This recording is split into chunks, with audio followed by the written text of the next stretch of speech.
श्री कृष्ण कहते हैं, जो होता है अच्छे के लिए होता है। कभी कभी विपरीत परिस्थितियां हमारी वर्तमान स्थिति को अच्छा करने के लिए आती है। मन चंचल होता है, ये इधर उधर भागता है और किसी भी कार्य की एकाग्रता का दुश्मन है। लेकिन यदि यह व्यक्ति के वश में हो जाए तो इससे अच्छा कोई मित्र नहीं है। इसीलिए मन को एकाग्र करना जरूरी है और मन को एकाग्र करने के लिए बस थोड़े से प्रयास और अभ्यास की जरूरत होती है। भगवान कहते हैं, मेरे लिए ना कोई घृणित है, ना कोई मित्र, ना ही कोई प्रिय है, ना कोई निर्धन है, ना ही कोई धनी है। बस जो भक्ति भाव के साथ मुझे याद करते हैं, मैं उनका हूँ और वो मेरे। श्री कृष्ण कहते हैं, वो किसी के भाग्य के निर्माता नहीं है। व्यक्ति खुद ही अपना भाग्य लिखता है। आप जैसा बीज बोएंगे आप वैसा ही फसल काटेंगे। आप जैसा कर्म करेंगे आपको वैसे ही परिणाम मिलेंगे।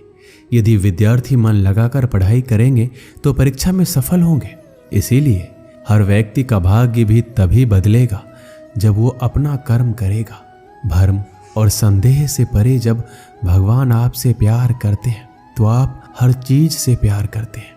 श्री कृष्ण कहते हैं, कभी खेत में किसी किसान को खेती करते देखा है? वो उसे सींचता है, उसे जोतता है, पशु पक्षियों से खेत की फसल की रक्षा करता है। परंतु एक बात का वो सबसे विशेष ध्यान रखता है कि कहीं खेत में खरपतवार ना उग जाए, क्योंकि एक खरपतवार खेत की सारी फसल को नष्ट कर सकती है। ठीक उसी प्रकार यदि वंश की कोई संतान खोटी निकल जाती है तो वो समूचे वंश का सर्वनाश कर देती है। इसीलिए संतान के लालन पालन में विशेष ध्यान देना आवश्यक होता है, क्योंकि संतान वो फसल होती है जो वंश के आने वाले समय को महान बना सकती है या फिर वंश का पतन कर सकती है। श्री कृष्ण कहते हैं, व्यक्ति को सदैव बुराई से बचकर रहना चाहिए। अगर कोई बुरा कर्म करता है तो वो कर्म आपको अपने जीवन में ही भोगना पड़ता है। जिस प्रकार बछड़ा झुंड में भी अपनी मां को ढूंढ लेता है, वैसे ही कर्म का फल आपको हजारों की भीड़ में भी ढूंढ लेगा। ईश्वर कण कण में निवास करते हैं। छोटे से छोटे जीव के हृदय में ईश्वर का वास होता है। उस जीव को कष्ट का अनुभव होना ईश्वर को कष्ट का अनुभव कराता है। अर्थात किसी जीव को कष्ट देकर आप अपने ईश्वर को खुश कैसे देख सकते हैं? जो श्री कृष्ण का दास हो जाता है वो अपने आराध्य से ऐसे दिन ना दिखाने की कामना करता है। जब उसमें गुरूर आ जाए तो अपने कृष्ण का सेवक बनकर ही जीवन सफल बनाना चाहता है। जो व्यक्ति सदैव हंसता खेलता मुस्कुराता रहता हो, अगर वो अपने स्वभाव से भिन्न हो जाए, अर्थात चुप गुमसुम उदास रहने लगे, तो समझना उसके हृदय में एक दर्द है। उस दर्द ने उसे कमजोर बना दिया है। जिसमें व्यक्ति के पास संपूर्ण धन दौलत ऐश्वर्य वैभव सब है, मगर संतुष्टि नहीं है। उस धन दौलत का कोई अर्थ नहीं है, क्योंकि वो व्यक्ति सदैव असंतुष्टि की स्थिति में रहता है। जिसके पास संतुष्टि है वो थोड़े में भी संतुष्ट रहता है। जब आप कोई बुरा कार्य करते हो या अच्छा कार्य करते हो, आपको लगता है कोई देख नहीं रहा है, लेकिन आप ये क्यों भूल जाते हैं, आप जो भी कुछ कर रहे हैं भगवान की दृष्टि सदैव आप पर बनी हुई है। इसलिए आप ये ना समझें कि आप अकेले हैं। भगवान सदैव आपके साथ होते हैं। कहते हैं, मन के हारे हार है और मन की जीते जीत। अर्थात जिस प्रकार सकारात्मक विचारों से सफलता मिलती है, उसी प्रकार नकारात्मक विचार असफलता के मार्ग की ओर अग्रसर करते हैं। क्योंकि जैसा हम सोचते हैं वैसा ही हम बन जाते हैं, और अपने विचारों के माध्यम से ही हमें नकारात्मक और सकारात्मक परिणाम मिलते हैं। इसीलिए अपने सोच को हमेशा सकारात्मक रखिए। मनुष्य ही एक ऐसा प्राणी है जो कर्म करता है, इसलिए कर्म करना प्रत्येक व्यक्ति का धर्म भी है। धर्म करने वाला व्यक्ति ही कर्मवीर कहलाता है। इसीलिए कर्म करते रहना खाली बैठे रहने से बेहतर होता है। श्री कृष्ण कहते हैं, अगर आपको याद ही नहीं कि गुच्छे की कौन सी चाबी ताले को खोल सकती है, फिर भी आप लगातार ताले को खोलने का प्रयास करते रहते हैं, फिर भी वो ताला नहीं खुलता है। अधिकतर लोग ऐसी परिस्थिति में अपनी आशा खो बैठते हैं। उन्हें लगता है कहीं चाबी खो गई है और वो तिलमिला जाते हैं, क्रोधित हो उठते हैं। परंतु उस समय धैर्य रखें, क्योंकि गुच्छे की अंतिम चाबी ताला खोल सकती है। कुल्हाड़ी का अंतिम प्रहार वृक्ष को काट के गिरा देता है, परंतु क्या सत्य में कुल्हाड़ी का अंतिम प्रहार वृक्ष को काटकर गिरा देता है? आपको आपका लक्ष्य दिला देता है? नहीं, आपका निरंतर प्रयत्न ही आपको सफलता दिलाता है। जब आपका मन निराश हो, अपने कार्य में दोगुनी उत्साह से जुट जाइए, क्योंकि अनावरत बहता जल ही कठोर चट्टान को काट सकता है। सफलता का मूल है परिश्रम, प्रयास और आशा।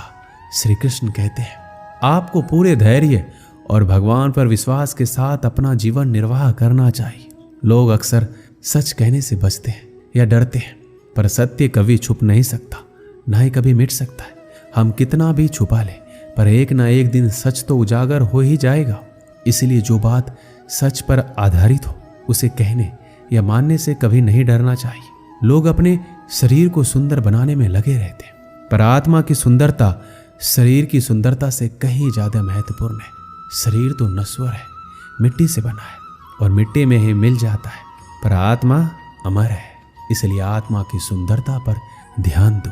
आत्मा की सुंदरता स्वयं को भगवान में लीन करने में मिलती है। जो अज्ञानी व्यक्ति होता है वो ये गलतफहमी पाल लेता है कि मैं करता हूँ, सभी कार्य मेरे द्वारा किए जा रहे हैं। ऐसे में उसमें अहंकार घर कर लेता है।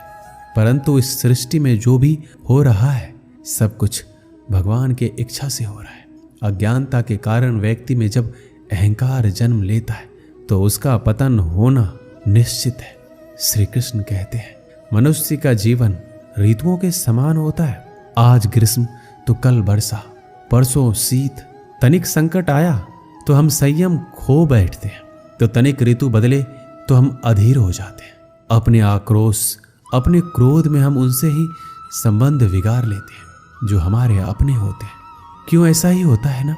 हमें लगता है कि हमारे अपने हैं, फिर से मना लेंगे, परंतु स्मरण रखिए सदा ऐसा करना संभव नहीं होता। सागर की उछलती लहरों को तट सहता है, और यदि तट ही टूट जाए तो बाढ़ आ जाती है। हमारे संबंध दूध की भांति होते हैं। दूध तपकर उबल सकता है, परंतु यदि उसमें खटास आ जाए तो वो फट भी जाते हैं, और फटे दूध को चाहे कितना मथ लो, उसमें से मातम नहीं निकलेगा। इसलिए अपने संबंधों को संभाल कर निभाना चाहिए। श्री कृष्ण कहते हैं जो व्यक्ति अपने अहंकार से भारी हो जाता है, जिसमें अभिमान भर जाता है, वो उस पत्थर की भांति होता है जो भारी होने के बावजूद भी नदी की धारा में डूबकर अपना अस्तित्व खो देता है। अगर किसी लक्ष्य, खुशियां, सफलता की प्राप्ति में लंबा समय लग रहा है, प्रतीक्षा की अवधि अधिक है, तो हो सकता है आपकी अपेक्षा से ज्यादा आपको मिलने वाला है। अपने कर्म पर अड़िग रहिए और विश्वास रखिए उस ईश्वर पर जो आपके कर्म की परीक्षा ले रहा है।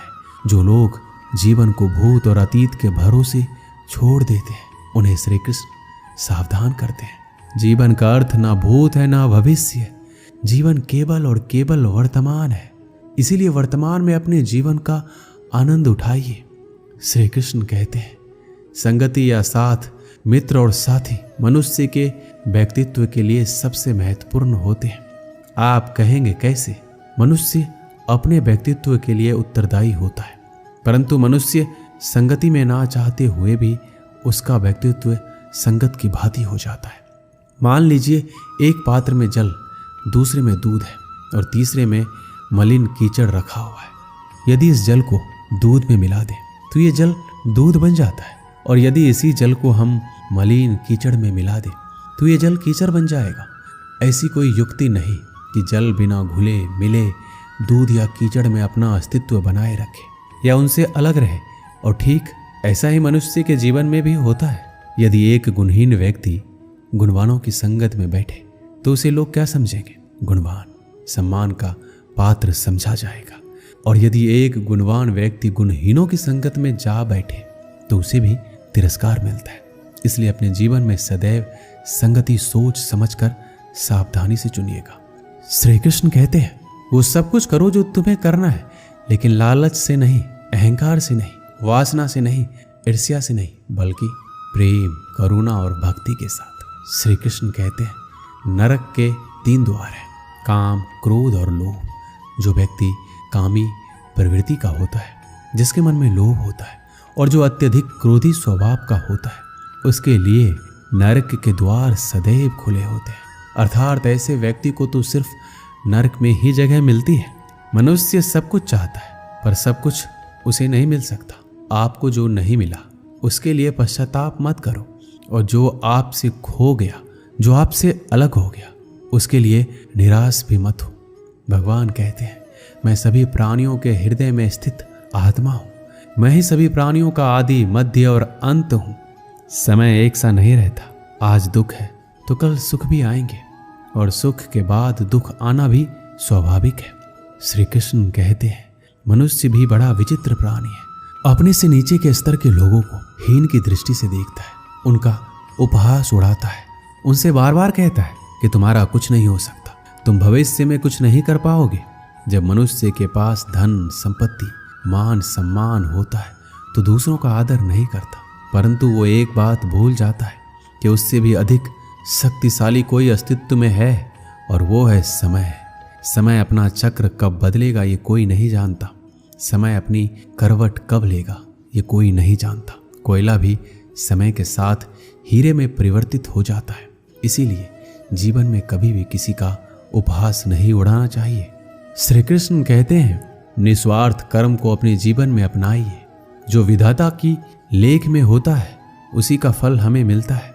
विधि के विधान को स्वयं ईश्वर भी नहीं टाल सकते। जिस व्यक्ति के पास आपके लिए मान, सम्मान और कद्र ना हो, उनके साथ रहना व्यर्थ है। वो सदैव आपके लिए शत्रुता का भाव रखते हैं। ऐसे व्यक्तियों के साथ रहने से उत्तम है आप अकेले रहें। इस जीवन में अधिक सरल होना भी अनुचित है। जो सरल और सीधे स्वभाव का होता है, लोग उसका अनायास फायदा उठाते रहते हैं।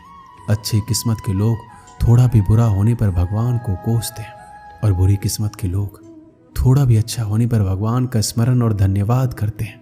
प्रभु अपने भक्तों की सदैव परीक्षा लेते रहते हैं। इस परीक्षा में भक्तों को अनेकों कष्टों का सामना करना पड़ता है। सामान्य लोग इसे अपना दुख मानकर पीछा छुड़ाते हैं, वहीं साधक तथा प्रेमी प्रभु की इच्छा समझकर उसका सामना करते हैं। जो लोग कहते हैं कि अपनों के आगे झुकने में कोई बुराई नहीं है, उन्हें ये मालूम होना चाहिए कि जो सच में अपने होते हैं ना, वो कभी झुकने ही नहीं देते। दिव्यता केवल शक्तिशाली होने में नहीं, बल्कि दूसरों में शक्ति जागृत करने में। जब लोग आपकी बुराई करें तो परेशान ना हो, क्योंकि वो लोग आपको महत्व देने का कोई और तरीका नहीं जानते। सबसे इस तरह का व्यवहार कीजिए कि कोई आपके बारे में बुरा भी कहे तो कोई उस पर विश्वास ना करे। हम ना बोले फिर भी वो सुन लेता है, इसीलिए उसका नाम परमात्मा है। वो ना बोले फिर भी हमें सुनाई दे, उसी का नाम श्रद्धा है। अगर कोई व्यक्ति शिक्षा से पहले संस्कार, व्यापार से पहले व्यवहार, भगवान से पहले माता पिता को पहचान ले तो जिंदगी में कभी कठिनाई नहीं आएगी। स्वार्थ संसार का एक ऐसा कुआं है जिसमें गिरकर निकल पाना बड़ा कठिन होता है। श्री कृष्ण कहते हैं, आपने चुंबक को तो देखा ही होगा, कैसे वो लोहे की ओर आकर्षित होता है और कैसे वो लोहे को अपनी ओर आकर्षित करता है, क्योंकि उसके स्वभाव में ही आकर्षण है। हम सबके भीतर एक ऐसा ही चुंबक होता है, विचार का चुंबक, जो सदा अपने ही जैसे विचारों को आकर्षित करता है। हम जो बोलते हैं वही करते हैं, उसी प्रकार हम जो सोचते हैं वैसा ही पाते हैं। साधु ईश्वर का नाम जपता है तो उसे ईश्वर मिल जाता है, अर्थात फल हमारी सोच पर ही निर्भर करता है। इसलिए हमेशा सकारात्मक सोचिए। एक शहर में एक परिश्रमी, ईमानदार और सदाचारी लड़का रहता था। माता पिता, भाई बहन, मित्र, रिश्तेदार उससे बहुत प्यार करते थे। सबकी सहायता को तत्पर रहने के कारण पड़ोसी से लेकर सहकर्मी तक उसका सम्मान करते थे। सब कुछ अच्छा था, किंतु जीवन में वह जिस सफलता प्राप्ति का सपना देखा करता था वह उससे कोसों दूर था। वह दिन रात जी जान लगाकर मेहनत करता, किंतु असफलता ही उसके हाथ लगती। उसका पूरा जीवन ऐसे ही निकल गया और अंत में जीवन चक्र से निकलकर वह काल चक्र में समा गया। चूंकि उसने जीवन में सुकर्म किए थे, इसलिए उसे स्वर्ग की प्राप्ति हुई। देवदूत उसे लेकर स्वर्ग पहुंचे। स्वर्गलोक का अलौकिक सौंदर्य देखकर वह मंत्र मुग्ध हो गया और देवदूत से बोला, ये कौन सा स्थान है? देवदूत ने बोला, ये स्वर्गलोक है। तुम्हारे अच्छे कर्म के कारण तुम्हें स्वर्ग में स्थान प्राप्त हुआ है, अब से तुम यहीं रहोगे। ये सुनकर लड़का खुश हो गया। देवदूत ने उसे वह घर दिखाया जहां उसके रहने की व्यवस्था की गई थी। वह एक आलीशान घर था। इतना आलीशान घर कि उसने अपने जीवन में कभी नहीं देखा था। देवदूत उसे घर के भीतर ले गया और एक एक करके सारे कक्ष दिखाने लगा। सभी कक्ष बहुत सुंदर थे। अंत में वह उसे एक ऐसे कक्ष के पास लेकर गया जिसके सामने स्वप्न कक्ष लिखा हुआ था। जब वो उस कक्ष के अंदर पहुंचे तो लड़का ये देखकर दंग रह गया कि वहां बहुत सारी वस्तुओं के छोटे छोटे प्रतिरूप रखे हुए थे। ये वही वस्तुएं थे जिन्हें पाने के लिए उसने आजीवन मेहनत की थी किंतु हासिल नहीं कर पाया था। आलीशान घर, कार, उच्चाधिकारी का पद और ऐसी बहुत सी चीजें जो उसके सपनों में ही रह गए थे। वह सोचने लगा कि इन चीजों को पाने के सपने मैंने धरती लोक में देखे थे किंतु वहां तो मुझे ये मिले नहीं। अब यहाँ इनके छोटे प्रतिरूप इस तरह से क्यों रखे हुए हैं? वो अपनी जिज्ञासा पर नियंत्रण नहीं रख पाया और पूछ बैठा, ये सब यहाँ इस तरह, इसके पीछे का क्या कारण है? देवदूत ने उसे बताया, मनुष्य अपने जीवन में बहुत से सपने देखता है और उनको पूरा हो जाने की कामना करता है किंतु कुछ ही सपनों के प्रति वह गंभीर होता है और उन्हें पूरा करने का प्रयास करता है। ईश्वर और ब्रह्मांड मनुष्य के हर सपने पूरा करने की तैयारी करते हैं, लेकिन कई बार असफलता प्राप्ति से हताश होकर और कई बार दृढ़ निश्चय की कमी के कारण मनुष्य उस क्षण प्रयास करना छोड़ देता है जब उसके सपने पूरे होने वाले होते हैं। उसके वही अधूरे सपने यहाँ प्रतिरूप के रूप में रखे हुए हैं। तुम्हारे सपने भी यहाँ प्रतिरूप के रूप में रखे हैं। तुमने अंत समय तक हार ना मानी होती तो उसे अपने जीवन में प्राप्त कर चुके होते। लड़के को अपने जीवन काल में की गई गलती समझ आ गई किंतु मृत्यु पश्चात अब कुछ नहीं कर सकता था। इस कहानी से हमें यही सीख मिलती है कि किसी भी कार्य को पूर्ण करने की दिशा में अगर आप आगे बढ़ रहे हैं तो उसे दृढ़ निश्चय के साथ कीजिए।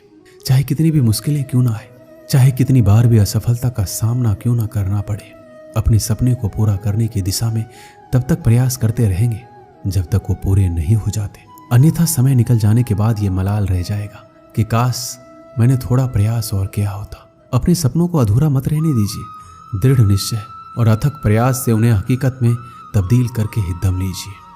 श्री कृष्ण सदैव आपके साथ है। दोस्तों, इस वीडियो में बस इतना ही।